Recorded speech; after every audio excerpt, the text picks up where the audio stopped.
ನಮಸ್ಕಾರ ಸ್ನೇಹಿತರೆ, welcome back to my Gokul Karvi YouTube channel. ಇವತ್ತಿನ ವಿಡಿಯೋದಲ್ಲಿ ಕರಿಮೀನು ಅಥವಾ ಒಣಮೀನಿನಿಂದ ಮಾಡುವಂತಹ ಚಟ್ನಿ ರೆಸಿಪಿಯನ್ನು ನಿಮಗೆ ತೋರಿಸ್ತಾ ಇದ್ದೀನಿ. ಒಣಮೀನನ್ನು ಮೊದಲಿಗೆ ಚೆನ್ನಾಗಿ ವಾಶ್ ಮಾಡ್ಕೋಬೇಕು. ಅದಾದ್ಮೇಲೆ ನಾವು ಒಂದು ತವಾದ ಮೇಲೆ ಇಟ್ಟು ಸ್ವಲ್ಪ ಎಣ್ಣೆಯನ್ನು ಹಾಕೊಂಡು ತುಂಬ ರೋಸ್ಟ್ ಆಗುವ ತನಕ ಫ್ರೈ ಮಾಡ್ಕೊಳ್ಬೇಕು. ಒಂದು ಕಡೆ ಒಣಮೀನು ಫ್ರೈ ಆಗ್ತಾ ಇದ್ರೆ ಇನ್ನೊಂದು ಕಡೆ ಕಾಯನ್ನು ತುರ್ಕೊತಾ ಇದ್ದೀವಿ. ಒಣಮೀನು ಅಥವಾ ಕರಿಮೀನು ಡ್ರೈ ಫಿಶ್ ಏನಿದೆ ಅದು ಇವಾಗ ಫ್ರೈ ಆಗಿದೆ.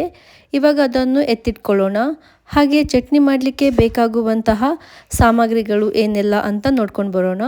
ಮೊದಲಿಗೆ 4 ಬ್ಯಾಡಗಿ ಮೆಣಸಿನಕಾಯಿಯನ್ನು ಹಾಗೂ ಒಂದು 4 ಎಸಳು ಬೆಳ್ಳುಳ್ಳಿಯನ್ನು ಡ್ರೈ ರೋಸ್ಟ್ ಮಾಡ್ಕೊತಾ ಇದ್ದೀವಿ. ಡ್ರೈ ಫಿಶನ್ನು ಫ್ರೈ ಮಾಡ್ಕೊಂಡಿದ್ವಲ್ಲ, ಅದೇ ಬಾಣಲಿಯಲ್ಲಿ ತವಾದಲ್ಲಿ ಇದನ್ನು ಕೂಡ ಫ್ರೈ ಮಾಡ್ಕೊಂಡಿರೋದು. ಇದಕ್ಕೆ ಸ್ವಲ್ಪ ಹುಣಸೆ ಹುಳಿ ಹಾಗೂ ಅರ್ಧ ಕಪ್ನಷ್ಟು ತೆಂಗಿನ ತುರಿಯನ್ನು ತೆಗೆದುಕೊಂಡು ರುಚಿಗೆ ತಕ್ಕಷ್ಟು ಉಪ್ಪು ಹಾಗೂ ನೀರನ್ನು ಸೇರಿಸ್ಕೊಂಡು ರುಬ್ಕೊಳ್ಬೇಕು ಸ್ನೇಹಿತರೆ. ಇವಾಗ ಚಟ್ನಿ ರೆಡಿಯಾಗಿದೆ ಸ್ನೇಹಿತರೆ.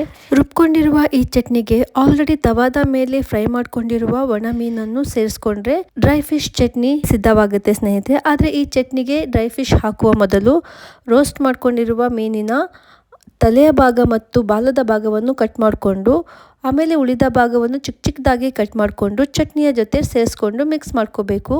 ಈ ಚಟ್ನಿಗೆ ರಾ ಆನಿಯನ್ನನ್ನು ಕೂಡ ಚಿಕ್ಕದಾಗಿ ಸೇರಿಸಿದ್ರೆ ಚಟ್ನಿಯ ರುಚಿ ಮತ್ತಷ್ಟು ಹೆಚ್ಚುತ್ತದೆ ಸ್ನೇಹಿತರೆ. ಈ ಚಟ್ನಿಯ ರೆಸಿಪಿಯನ್ನು ಒಂದೊಂದು ಕಡೆ ಒಂದೊಂದು ಥರ ಮಾಡ್ತಾರೆ. ಡ್ರೈ ಆಗಿ ಕೂಡ ಮಾಡ್ತಾರೆ, ಅದು ಕೂಡ ತುಂಬ ಚೆನ್ನಾಗಿರುತ್ತೆ.